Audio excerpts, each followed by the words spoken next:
What's happening, guys? Welcome in another boxing breakdown and prediction show for this weekend's huge Mexico versus Puerto Rico clash. Always like these ones between up and comer Jaime Munguia as he takes on, take-top veteran Gabe Rosado in what should be an all-out war here on Saturday night over in the zone. So let's get into it now. Initially, I wasn't going to do a breakdown video on this fight. There's no titles on the line here, obviously. In the grand scheme of things, it's not a seismic fight. But, when this fight first got announced a couple of months ago, I got super excited. My first thought in this one, was this could be a potential fight of the year candidate. Looking at the numbers, Munguia is coming in as a pretty substantial minus 700 favourite here. That's a bit too wide for me personally, but nonetheless, I do agree with, Munguia should be the favourite here. With Gabe Rosado coming back at a plus 450. So, let's talk about what I see happening in this one. It's hard not to be impressed with the kind of renaissance we've seen in Gabe Rosado's career over recent fights. After his loss to Golovkin back in 2013, he suffered 3 straight losses after that, albeit against good competition. Peter Quillen, Jamel Charlo, David Lemieux, all current or former world champions. And, it goes to show you the kind of heart Gabe Rosado has. He doesn't do tune-up fights. He doesn't fight tomato cans to simply get a win on his resume. And this is a guy who continually wants to test himself against the best fighters on the planet, consistently. And oftentimes he'll go to their backyard to prove it. He followed that David Lemieux loss up with back-to-back wins against the faded Joshua Clottey, Antonio Gutierrez as well, before losing a pretty wide points decision, to slick southpaw William Monroe Jr. And it honestly looked to me that his career was beginning to peter out at that stage. He was 23-10 over his professional career to date. He had, starring roles in the Rocky Balboa movie Creed.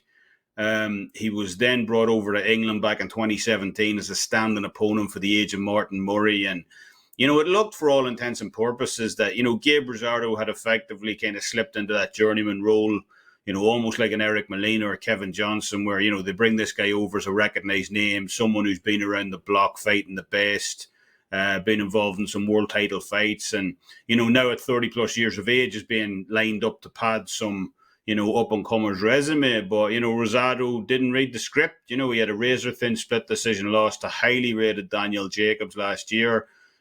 Easily could have gone the other way in that fight. And that was followed up with a potential knockout of the year candidate against undefeated Olympic silver medalist Bektemir Melikuziev as well back in June. I mean, if you haven't checked that knockout out yet, go and do it to get the chance. I mean, he absolutely starched Beck the Bully out cold in that one.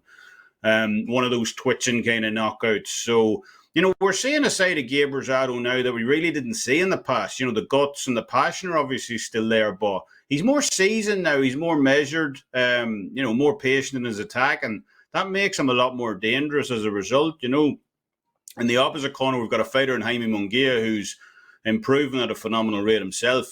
Came up the hard way like his idol Canelo did, fighting in Tijuana sports halls. No real amateur background to speak of, but he's put together a pretty substantial record over the last few years. Undefeated so far in his career, 30 knockouts from 37 wins.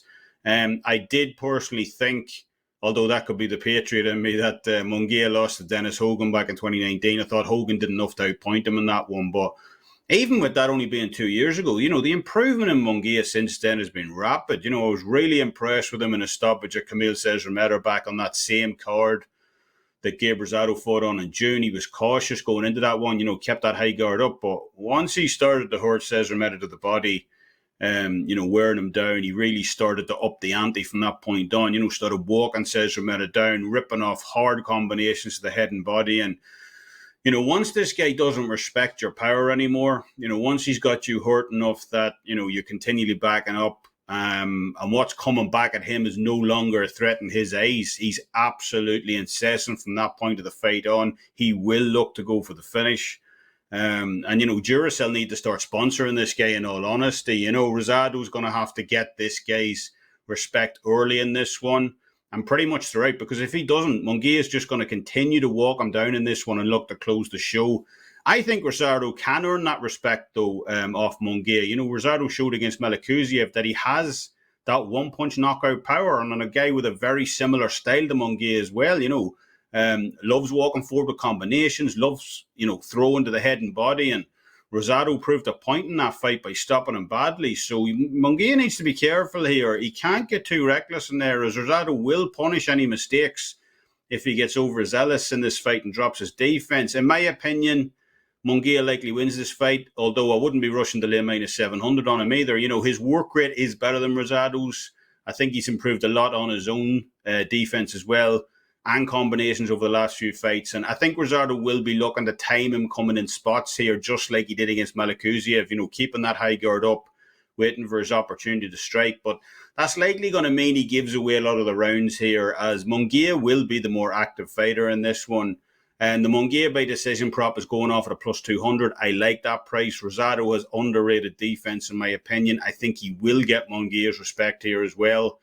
And while Turiano Johnson and Camille Cesar-Meta wore out through the constant work rate of Munguia, I don't think Rosado will, in all honesty.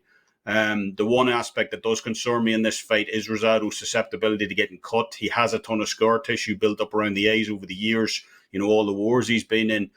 So if Munguia does keep pouring on late, that is a concern. But look, we're getting well compensated at plus 200 for me. So I like that risk. And I'm going to take Jaime Munguia by decision here against King Gabe Rosado at plus 200 in a fight I expect to be an absolute thriller. So that'll wrap things up for this edition of the Boxing Breakdown Report. As always, you can catch me over on Twitter, SportsWolf83, and at my handicapper page, Kevin Dolan. Until next time, Slán Abhaile.